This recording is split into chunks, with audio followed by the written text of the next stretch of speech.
90 के दशक के मशहूर अभिनेताओं में से गोविंदा की बात करें तो एक जमाने में ये बॉलीवुड के जाने माने सुपरस्टारों में से एक थे और ये तमाम निर्माता निर्देशकों की पहली पसंद हुआ करते थे। गोविंदा यानी हिट होने की गारंटी हुआ करते थे। ऐसे में इन्होंने अपने स्टार्टअप के दम पर कई लंबे दशक तक हिंदी फिल्म इंडस्ट्री पर राज भी किया है, लेकिन मौजूदा दौर में गोविंदा को आज हिंदी फिल्म इंडस्ट्री में कोई पूछने तक के लिए तैयार नहीं है। आज ये खाली हाथ घर पर बैठे हैं। हालांकि गोविंदा की जिंदगी से जुड़े कई सारे दिलचस्प किस्से व कहानियां मीडिया और सोशल मीडिया पर वायरल होते ही रहते हैं, लेकिन इसी कड़ी में गोविंदा और उनकी फीमेल फैन से जुड़ा एक मशहूर किस्सा काफी ज्यादा वायरल हो रहा है। अब एक समय में गोविंदा पर लाखों लड़कियां दीवानी हुआ करती थीं। लड़कियां उनकी एक झलक पाने के लिए तरसती भी थीं, लेकिन इसी बीच गोविंदा की मुलाकात अपनी एक ऐसी फीमेल फैन से हुई जिसे देखकर वो खुद भी दंग रह गए थे। उन्हें यकीन नहीं हुआ कि वह अपने फेवरेट स्टार के लिए इस हद तक कैसे जा सकते हैं। दरअसल गोविंदा के करीब रहने के लिए एक फीमेल फैन झूठ बोलकर उनके घर के अंदर तक पहुंच गई थी।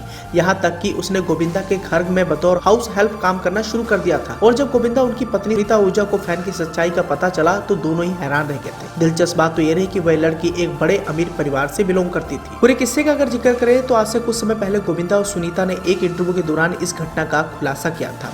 बॉलीवुड बबल के साथ बातचीत में गोविंदा ने बताया कि एक दिन मुझे अपने घर के बाहर एक लड़की दिखी। वह बहुत संपन्न परिवार से थी।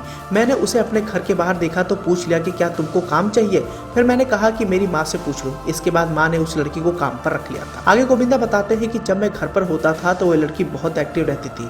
वैसे वह काम में इतनी अच्छी नहीं थी, लेकिन कुछ समय बाद सुनीता को उस पर शक हो गया था कि दाल में कुछ तो काला है। इसके बाद सुनीता ने बताया कि एक दिन वह फोन पर किसी से बातचीत कर रही थी तो मैंने उससे फोन छीन लिया। वो अपने पापा से बात कर रही थी। उस दिन मुझे पता चला कि वह एक बड़े परिवार से है। तो ऐसे में दोस्तों आप भी समझ सकते हैं कि गोविंदा की दीवानगी इस कदर लड़कियों के बीच हमें देखने को मिली। गोविंदा की एक झलक पाने के लिए एक फीमेल फैन उनके घर पर नौकरानी बनकर रह रही थी और इस बात का जब खुलासा हुआ तो गोविंदा और उनकी पत्नी सुनीता आहूजा काफी हैरान रह गए थे। अब 80 के दशक के आसपास गोविंदा का जब फिल्मी सफर शुरू हुआ था तो उस समय अपने डांसिंग स्किल को लेकर काफी ज्यादा चर्चाओं में रहते थे और उन्हें अपनी पहली फिल्म इल्जाम अपने डांस स्किल पर ही मिली थी। आने वाले समय में वो कई सारी बड़ी फिल्मों का हिस्सा बने, लेकिन 90 के दशक में जब उन्होंने कॉमेडी से लबरेज फिल्में करना शुरू कर दिया तो उनके स्टारडम में एक अलग ही चमक देखने को मिली और इसके बाद इन्होंने कभी पीछे मुड़कर नहीं देखा।